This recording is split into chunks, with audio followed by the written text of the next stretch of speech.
Bonjour, bienvenue. J'ai le plaisir de vous présenter le journal annuel de la communauté d'agglomération de Cambrai. Nous parlerons dans un premier temps du développement économique, des transports urbains, du cadre de vie et de l'enseignement supérieur.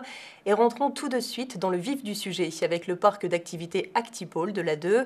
Nous allons essayer de joindre Anne-Sophie en direct sur place. Anne-Sophie, bonjour. Bonjour Marine, je me trouve dans les magnifiques locaux de l'entreprise Rançon International. À mes côtés, Monsieur Chenel. Bonjour. Bonjour. Alors, il y a quasiment un an, nous étions sur ce site. C'était un véritable chantier en construction. Aujourd'hui, ça y est, vous êtes installés. Vous avez été aidés pour votre installation et accompagnés par la CAC, mais aussi par d'autres collectivités telles que l'État et la région. Vous avez emménagé quand ? Alors nous avons emménagé mi-novembre 2012. Ça représentait un gros déménagement puisque nous avons déménagé 3 sites, dont un daté de 1923. Pour la petite histoire, ça a représenté 180 camions semi-remorques. Une petite histoire qui est plutôt grande. Alors, pouvez-vous me dire aujourd'hui combien de personnes travaillent sur ce site ? Nous sommes 80 personnes dans l'entreprise et sur ce site, 60 personnes travaillent. Alors, dernière petite question, après je ne vous embête plus. Est-ce que vous avez l'intention de créer des emplois à plus ou moins court terme ? Nous sommes dans notre plan de marche. Nous avons créé une vingtaine d'emplois en 2012 et pour cette année 2013, nous espérons créer une petite dizaine d'emplois. Eh bien, merci beaucoup, Monsieur Chenel.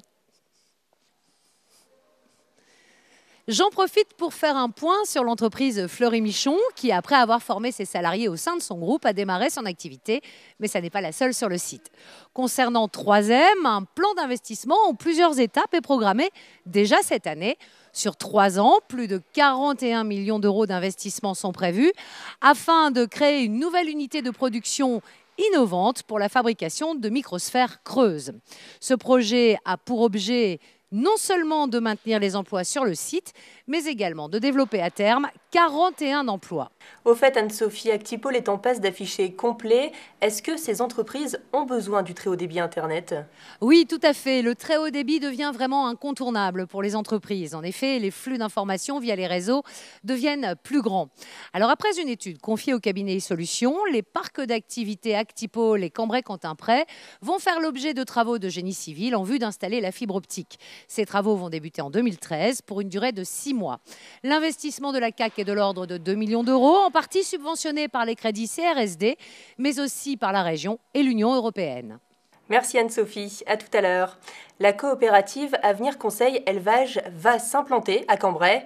Regardons le reportage. Nous sommes une coopérative agricole spécialisée dans le conseil aux éleveurs, principalement éleveurs laitiers, mais aussi un peu éleveurs allaitants, et dans l'apport de services aux éleveurs autour du contrôle des performances des animaux. Nous fournissons aux éleveurs des indicateurs pour les aider à piloter au mieux le troupeau sur le plan de l'alimentation des animaux, de la qualité du lait, de la reproduction. Donc, nous avons choisi le site de Cambrai parce que nous venons en fait de fusionner 2 structures. Nous étions dans la situation d'avoir 3 sites éclatés sur notre territoire. Le site administratif avec l'équipe de direction sera désormais bientôt basé à Cambrai parce que c'est très central pour après pouvoir nous déployer sur toute notre zone. Nous avons pu donc trouver un local qui est le local occupé actuellement par Pôle emploi grâce à un fort appui de la communauté d'agglomération de Cambrai que je souhaite remercier parce que c'est grâce à eux qu'on a pu examiner différentes opportunités,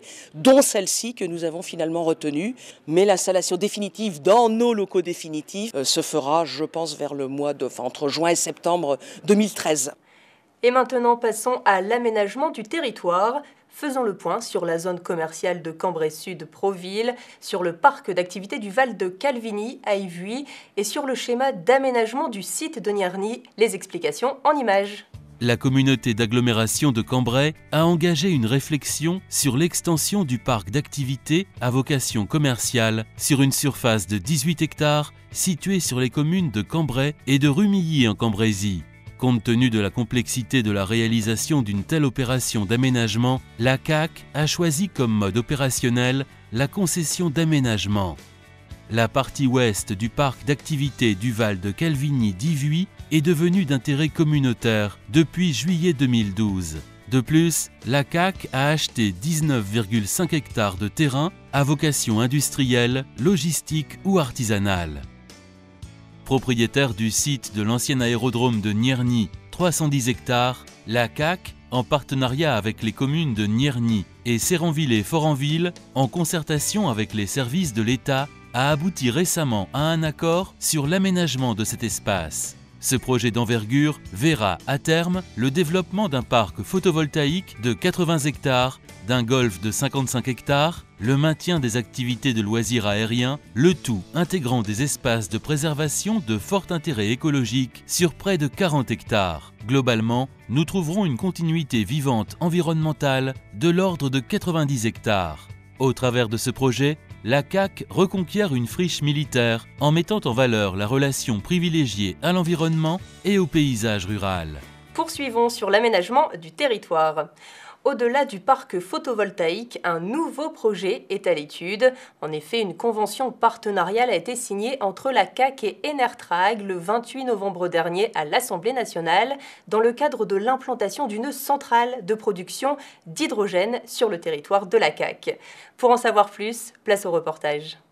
Il y a 10 ans, l'idée était de faire de cette zone une zone d'activité économique classique. Notre réflexion a évolué et il y a eu la rencontre avec la société Enertrag. Grâce à Enertrag, imaginez que nous pourrions développer un parc photovoltaïque sur une large partie, environ 80 hectares de ce terrain.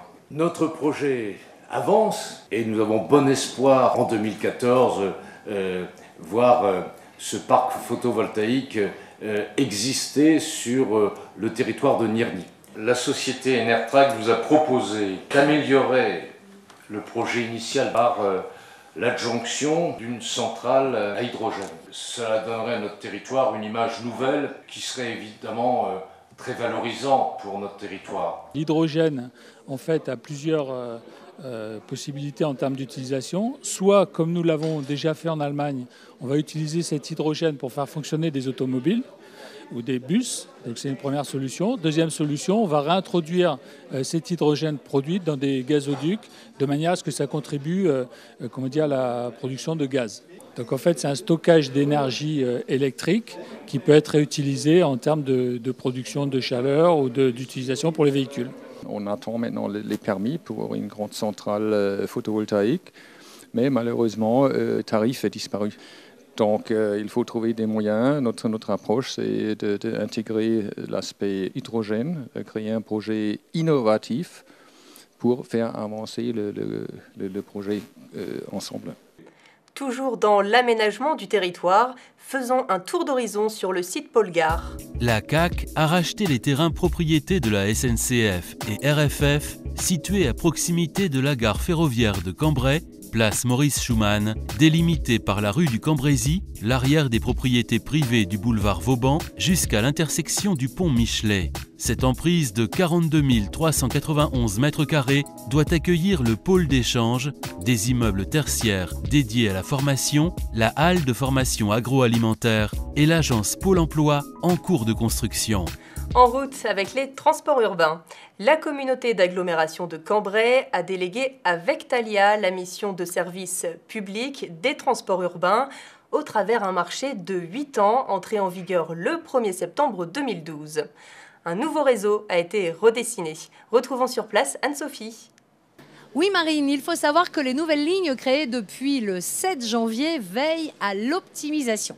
Les horaires ont été réaménagés, notamment pour être en correspondance avec les lignes TER au niveau de la gare de Cambrai, mais aussi avec le réseau départemental Arc-en-Ciel. Alors les élus ont décidé une réorganisation du réseau tout simplement pour répondre aux besoins de la population de toutes les communes. Alors si la CAC a décidé d'harmoniser les horaires, elle a aussi décidé d'harmoniser les tarifs. Prenons l'exemple d'une personne qui habite Rieux-en-Cambrésis. Eh bien, elle pourra se rendre à Cambrai au même tarif que le transport urbain. Alors, une des toutes premières volontés de la CAC a été de rendre la gratuité, de donner la gratuité des transports aux collégiens et aux lycéens de la communauté. Je suis à côté de Laura. Laura, bonjour. Alors, ce service de gratuité des transports, tu as vraiment senti une différence ? Bah oui, parce que depuis cette entrée en vigueur de la gratuité, je peux prendre le bus plus souvent, donc pour aller au lycée ou pour aller en ville. Alors, tu me parles d'aller au lycée, aller en ville. J'imagine que c'est ici, sur Cambrai, mais ça te permet aussi un petit peu de sortir de Cambrai ? Oui, voilà, exactement. Je peux aller voir mes amis qui habitent hors Cambrai Et eux, de temps en temps, peuvent venir également sur Cambrai pour faire un cinéma ou une quelconque sortie. Eh bien, merci beaucoup, Laura. Alors, autre info, sachez que les futurs bus équipés des toutes dernières normes eh bien, sont en cours de fabrication. Ils seront livrés courant février. Une autre nouveauté qui va être mise en place à partir du 4 mars 2013, eh bien, c'est un service de transport à la demande. Et enfin, des nouveautés, il y en a encore, puisque depuis le 7 janvier a été mise en place une navette gratuite qui circule en boucle toutes les 30 minutes, qui dessert le centre-ville de Cambrai vers des lieux de services publics sportifs et culturels. Alors, conseil d'amis, essayez au maximum d'utiliser les transports urbains et interurbains. Merci pour ces conseils, j'en prends note. Sans transition, passons au cadre de vie et plus particulièrement politique de l'habitat. La CAC soutient l'habitat social dans la réalisation de logements neufs, dans l'acquisition et l'amélioration de bâtiments. Comme chaque année, la communauté alloue 500 000 € aux différents organismes porteurs de projets de création et de rénovation de logements. Cette année, la première phase de la résidence Jean-Jacques Ségard à Neuville-Saint-Rémy est terminée, ainsi que les logements rue d'en Bas à Écaudœuvre et les logements rue Clémenceau et Dubois à Yvuy. Au quartier La Forêt a lieu la réhabilitation de 446 logements. 2 phases sont livrées, soit 222 logements. Les phases 3 et 4 seront achevées courant 2013. Le coût des travaux s'élève à 22 millions d'euros. La communauté d'agglomération de Cambrai a participé de manière substantielle. Les fonds de concours, ils permettent aux communes de moins de 2000 habitants de financer la réalisation d'un équipement communal en disposant d'un montant de 100 000 € pour la durée du mandat. Comme tout projet, la commune doit supporter au moins 20% du montant hors taxe. Allez, un exemple. Anne-Sophie, où es-tu? Eh bien Marine, je me trouve précisément dans la commune de Séranvillers-Foranville. Je suis à côté de son maire, Madame Buisset-Lavalard. Alors Madame le maire, j'ai tout simplement envie de vous demander pourquoi est-ce que vous avez sollicité le fonds de concours? Eh bien, il y avait tellement de travaux à réaliser que de suite, nous avons déposé un premier dossier concernant cette salle qui a été rénovée entièrement, isolation, peinture. Et ensuite, nous avons enchaîné avec des travaux de rénovation de trottoirs. Donc, les trottoirs de la Grande Rue ont été réalisés cette année, de même que les trottoirs de la rue de l'Édin. Et l'année prochaine, nous espérons, si l'entreprise est au rendez-vous, profiter de réaliser les travaux de la route de Guise, de la route départementale 960. Donc, avec sur peu de temps, nous aurons mis quand même en place de nombreux projets. Voilà, merci beaucoup Madame le maire. Marine, comme vous avez pu l'entendre, ce fonds de concours est très important pour les petites communes comme ici. Donc. Mais pour être tout à fait complète avec vous, je vais vous parler de 2012, 22 projets en cours de réalisation et à venir pour un montant total de 433 000 €. Voilà ce que l'on peut dire sur le fonds de concours. Et maintenant, parlons de l'enseignement supérieur. Cette année, plus de 2000 étudiants fréquentent les établissements de la communauté, dont 800 pour le centre universitaire La Forêt. Cette année, la CAC a mis en place une bourse d'études expérimentales pour les étudiants en licence. Pour en savoir plus, retrouvons Anne-Sophie sur le site de l'université. Eh bien oui, Marine, je me trouve au centre universitaire La Forêt. Je rejoins de ce pas Justine. Bonjour Justine. Et Justine est donc l'une des étudiantes à qui la CAC a attribué cette bourse expérimentale pour l'année 2012-2013. Alors, première question un peu technique peut-être. Est-ce que tu connais quels étaient les critères d'attribution de cette bourse? Oui, il fallait être titulaire du baccalauréat. Soit général, soit technologie, soit professionnel. Pour le professionnel, il fallait une mention, soit bien, soit très bien. Il faut habiter la communauté et être inscrit à la fac La Forêt pour l'année 2012-2013. Ce qui est une évidence, donc, puisque tu y es. Toi, tu as choisi quel cycle d'études? Je suis en première année en SPI, donc Sciences pour l'ingénieur en agroalimentaire.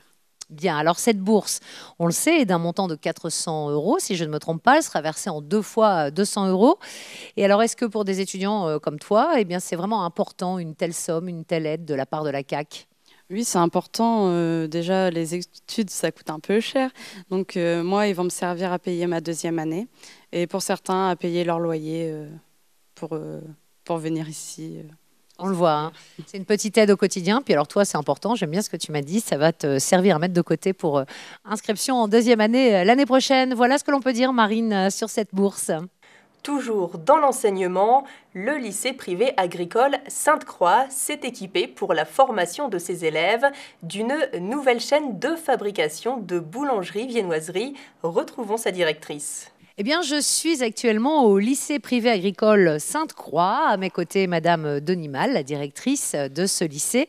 Alors, vous avez eu une aide de la CAC et la proximité de l'université y est peut-être quelque part un peu pour quelque chose. Oui, en effet, depuis 3 ans, nous discutons avec M. Bouchard pour connaître quel type de matériel nous avons besoin dans notre halle technologique, puisqu'il n'y en avait pas sur Cambrai. Et donc, nous avons décidé cette année d'installer une boulangerie-viennoiserie qui a été en partie financée par la CAC et dans laquelle les étudiants comme les lycéens peuvent effectuer leur TP. Donc, les TP, ils connaissent les processus de fabrication et puis ensuite ils viennent une demi-journée ici pour pratiquer, ce qui leur permet d'être très professionnels quand ils vont en stage, auprès de leur maître de stage.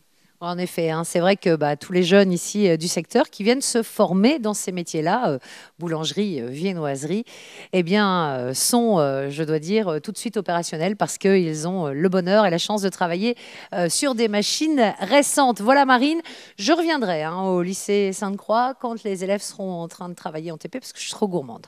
Pas de problème, Anne-Sophie, nous irons ensemble.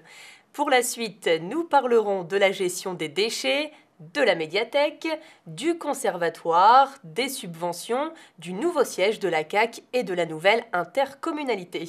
La CAC continue sa politique de réduction et de tri des déchets ménagers. Concernant le tri des déchets, une nouvelle déchetterie est en cours de construction à Yvuy. Sur le territoire, il y en aura donc 4. Chaque habitant pourra s'y rendre pour y déposer ses déchets revalorisables. Et maintenant, quelle est la solution que la CAC apporte pour la réduction des déchets ménagers ? Dans sa politique de réduction des déchets, la communauté a incité une action nouvelle. En effet, les habitants de la CAC peuvent disposer d'un composteur par foyer afin de recycler les déchets organiques. Pour savoir utiliser au mieux le composteur, la CAC a organisé plusieurs réunions publiques sur l'ensemble de son territoire et a aussi édité un guide pratique sur le compostage. Depuis l'année dernière, la médiathèque est d'intérêt communautaire. Une exposition initiée par la médiathèque nous met dans une ambiance 1900 sur le thème « La fête s'affiche dans les rues cambrésiennes du 19e siècle ». Dans un souci d'accueillir au mieux ses élèves, le conservatoire à rayonnement départemental délocalisera sa section de musique actuelle. Un nouveau bâtiment sera construit rue du Pan à 2 pas du conservatoire. Et maintenant, nous parlons subventions. La CAC soutient de nombreuses initiatives. Cette année, pour la commission vie associative, 493 596 €. Les critères d'attribution sont l'ouverture de l'association aux handicapés dans la pratique du sport, le caractère départemental, régional ou national de l'association ou de l'événement. Pour illustrer le dernier propos de ce reportage, retrouvons Anne-Sophie à l'Office du tourisme en compagnie de Monsieur Kenson. Alors, je suis dans les locaux de l'Office du tourisme du Cambrésis, qui par ailleurs est le siège de l'association Saint-Jacques en Boulangrie, dont Monsieur Kenson, qui est à mes côtés, est le président. Bonjour. Alors, dites-moi, vous recevez une subvention de la CAC. À quoi cette subvention vous sert-elle ? Bonjour déjà, et puis merci de me solliciter pour justement expliquer notre action. Alors notre action est évidemment aidée par la CAC. Nous avons donc pour objectif de refaire vivre les chemins de Saint-Jacques-de-Compostelle, de tout le nord de la France, qui passe dans le Cambrésis naturellement en suivant la voie de l'ESCO. Et la CAC nous donne des subventions pour que justement nous puissions matérialiser ces chemins avec une signalétique très particulière, des chemins de Saint-Jacques-de-Compostelle, à édicter également des documents pour pouvoir justement informer les marcheurs passant dans notre région de ce qu'il y a à voir au niveau du patrimoine local et enfin entretenir les chemins de randonnée qui, je dirais, un très bon lien social entre les villes et les villages de notre région.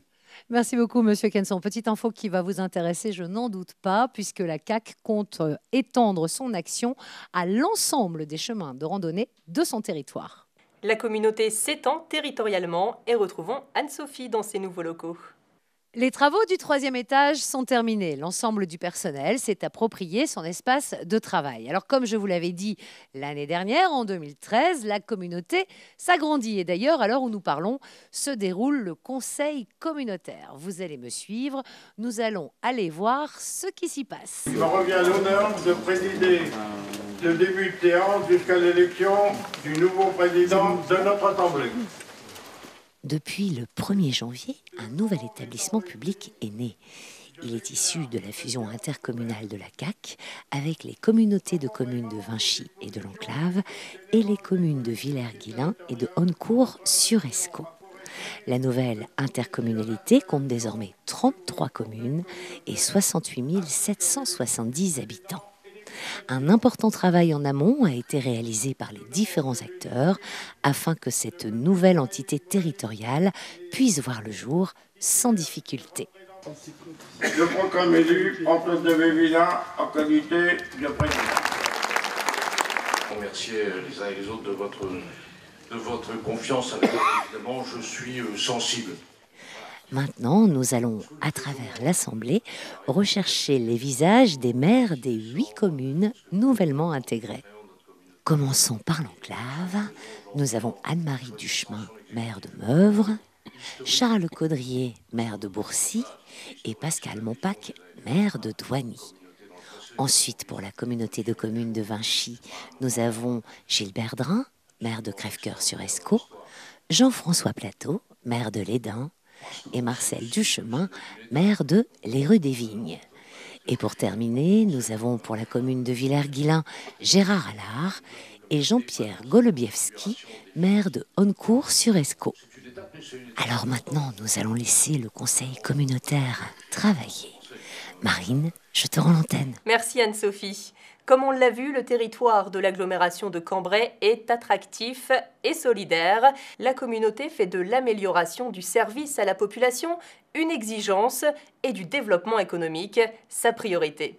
Merci de votre attention et à l'année prochaine.